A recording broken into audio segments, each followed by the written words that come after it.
when we look at Phoenix, I know, it's a couple weeks away, but when we look at Phoenix, Joe Gibbs Racing in the spring versus Joe Gibbs Racing in the fall, you've mentioned it before when it comes to that championship race, that's been the Achilles heel, that racetrack. Why will this year be different? What can Chris Gale do with maybe his fresh perspective that's going to give you a better shot than when we last saw you in the championship floor? I mean, I don't know why this would be different. I mean, I don't think that I've been the champ for in the next year. I don't think so. Yeah, so before it, I don't have that answer. I can't sit here and give you, false promises and things like that. I'm just gonna try as hard as I can, and maybe I get lucky. He's out of the cinema, we'll send it everybody. We'll go to Jeff. Denny, there's been some references made to your dad the last few weeks and wanting to win it for him and dedicate steps to him. Can you care to elaborate on what might be going on with that? Yeah, it's just not doing well, not feeling well, and it just, he's he's the one that got me into racing, and I just they meet with him and took me over to the racetrack when I was 5, and then made all the sacrifices financially to keep me going. Sold everything they had, and we almost lost our house a couple times, and just try to keep it all going. And so I'm glad he was able to see 60. That was super important to me. So is that where the emotion that we saw was coming from, or was it just getting the milestone 60, or the way they saw it? Where was the emotion? Absolutely all of it. I mean, I don't know if I could have scripted it better. Like a win at Talladega for 60, I would still be awesome. Not like this. Not, in the fashion that I had to do it in those last 10 laps. And this race, I talked about it before the weekend started, just how important this race was, right? And I thought this was the most important. And all of it. My friends all weekend, we're getting 60 this weekend. I guess we could, so I don't know. All of it, just putting all the factors. I just can't imagine there's a win bigger for me than this one. Just with all, with the family, with the significance of it, now being back on top for most wins in the season,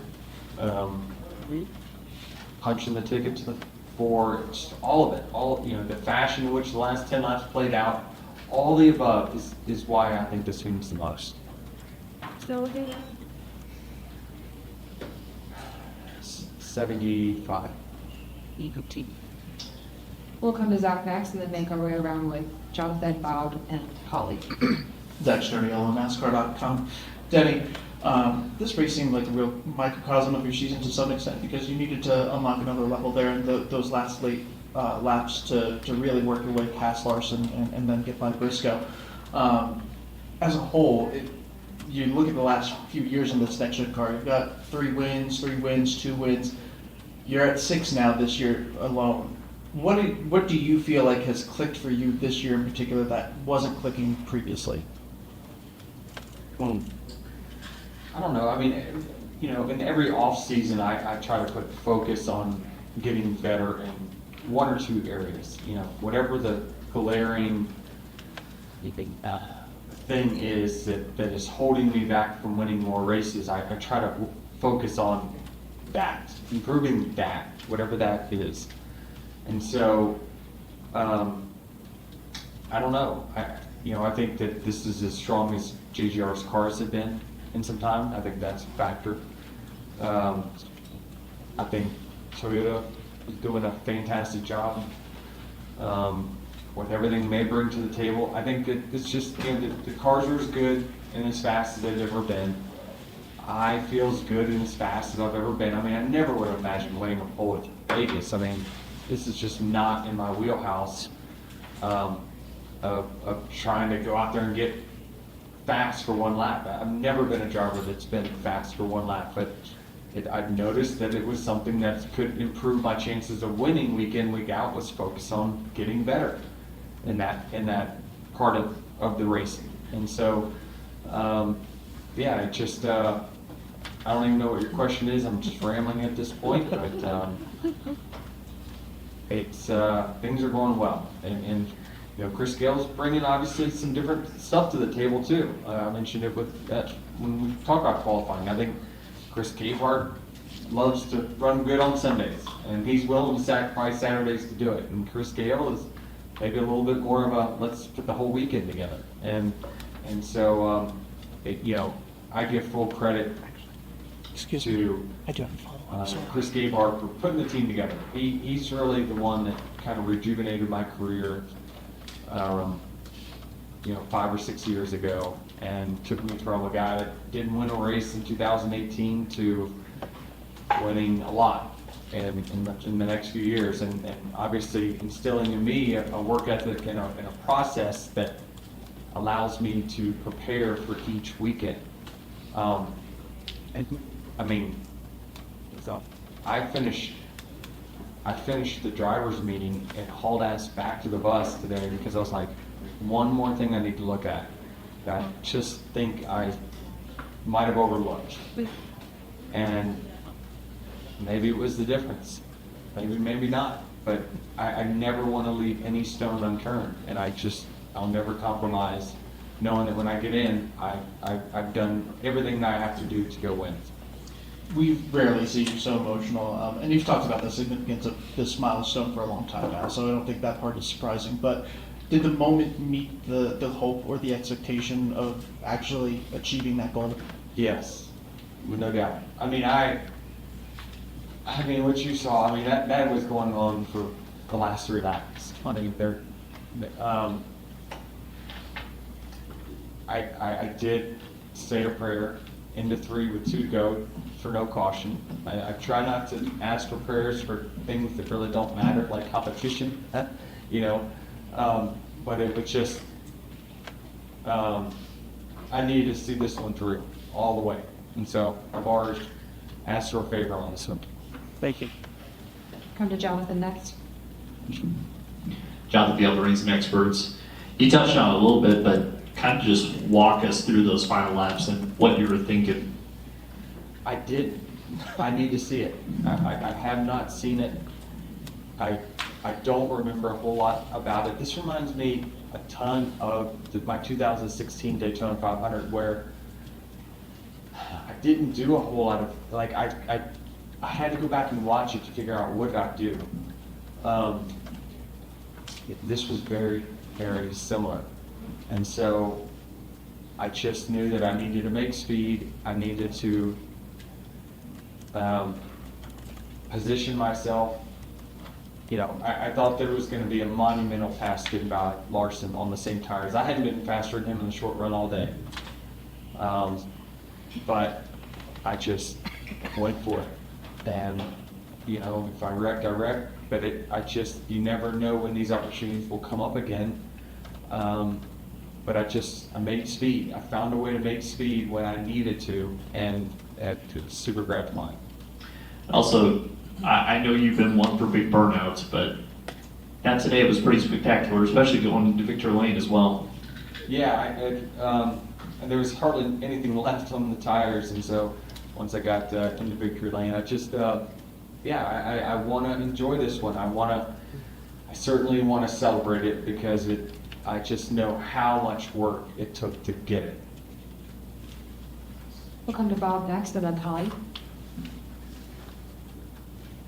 Bob Proctor, Fox Sports. I know it's a good thing from a competition and car preparation, but is it a good thing that you have 3 weeks now to stress out about Phoenix instead of just one?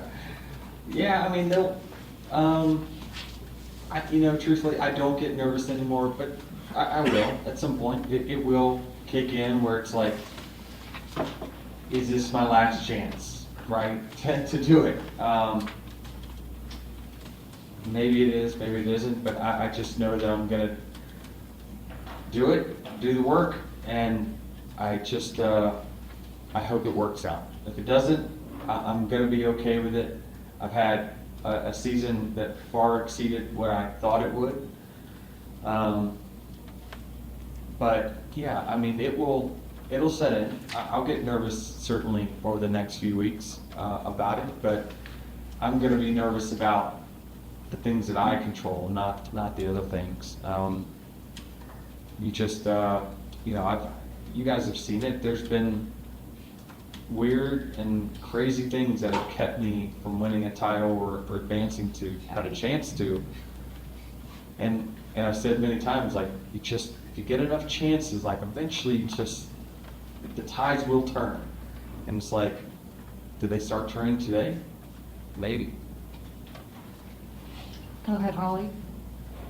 Congratulations on your win. And my question is kind of that glass half full that you just mentioned. And that is getting the victory here where you didn't necessarily see it coming, you know, starting on pole where you wouldn't have necessarily guessed.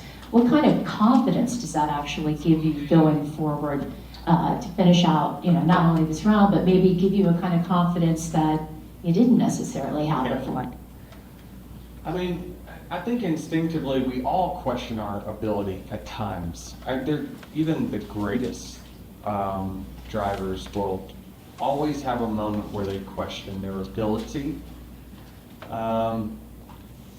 But it's days like today that are like huge confidence boost, and like that you can still do it at a really, really, really high level. So it affirms that, and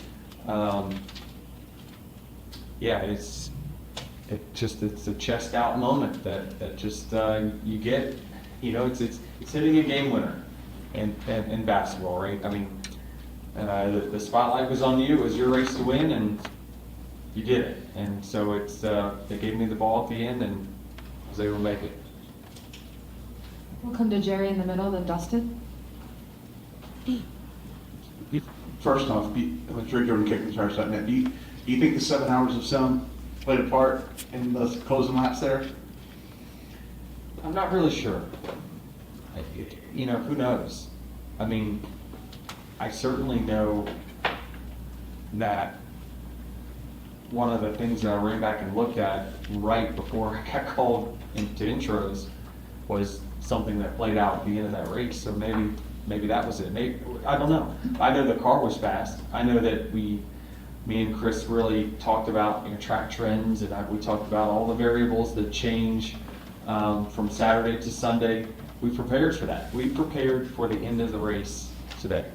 And we got through all the other stuff to get to that point. And so when that opportunity came up and I was able to restart, you know, second or third on those 4 tires,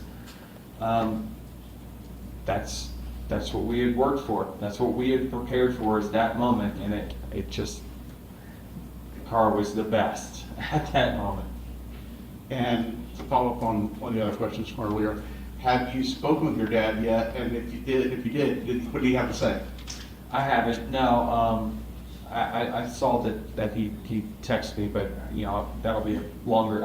I'll see him versus that. But yeah, that's more of a long, extended conversation. And but when I see him this week, we'll sit down and bring him next. But Go ahead, Dustin. Dustin Long, NBC Sports. Denny, obviously fathers and sons have had such a significant role in this sport through the years. And you know, what you're sharing your story about your dad, all the things that he did with your race, but also Joe was in here earlier talking about how his son had played an important role in your career with JD, and Joe talking about the greatest sporting event that he's ever experienced was when you won that 2016 Daytona 500. So with all that, what does it mean for a son to be able to have his dad see him back in a championship race, and to be able to keep the spirit of JD alive because of JD's influence and importance in your life? and what that means for Joe to take that 11 car back to the championship race. Yeah, I mean, listen, I never could imagine like going through what Joe has gone through. Yeah, I mean, fathers are not supposed to bury sons, you know, that's kind of the wrong way. But, you know, one thing that, you know, my dad said to JD a long time ago is that, you know, he's yours now. You know, you have to be, you know, you're responsible for, you know, I got him to this point, but, you know, look after him. And, you know, and JD was my road dad, my track dad. And then, you know, when JD passed, it's more of Joe now. You know, I think that father figures are really, really important to make sure you do the right things. They're the ones that kind of keep you in the lane of life. You know, they are your bumpers, you know, and I know that, you know, I do outlandish things and say outlandish things at times, but I always know that eventually I have to answer to the higher power. And on earth here, it's Joe. And so I appreciate that he lets me be me. For one. He never asked me to change, and probably should at times. But, you know, I see him as family. The relationship and the bond is really, really close. And so I just, I'm very, very grateful for what his family has done for me. He allowed me to start a race team. I mean, everything I got, I owe to the Gibbs family. And,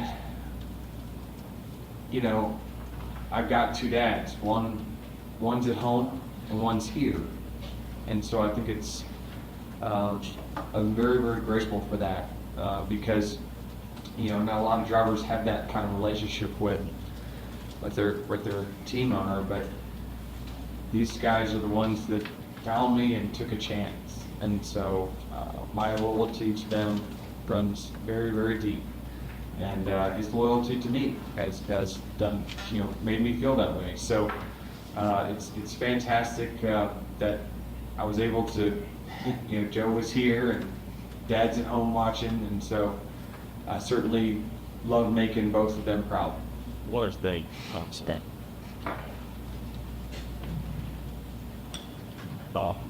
Again, I certainly want to respect your privacy, but when you have that conversation with your father later, with you more in depth, what is something that you want to tell him about today? Just thank him. You know, sacrificing really his and my mom's life, you know, to chase around my dreams. You know, my parents had no money. My parents had very normal jobs, but they found a way. Now that way is a path I would never recommend anybody taking. You know, it's every credit card that comes through the mail. Okay, we'll use it.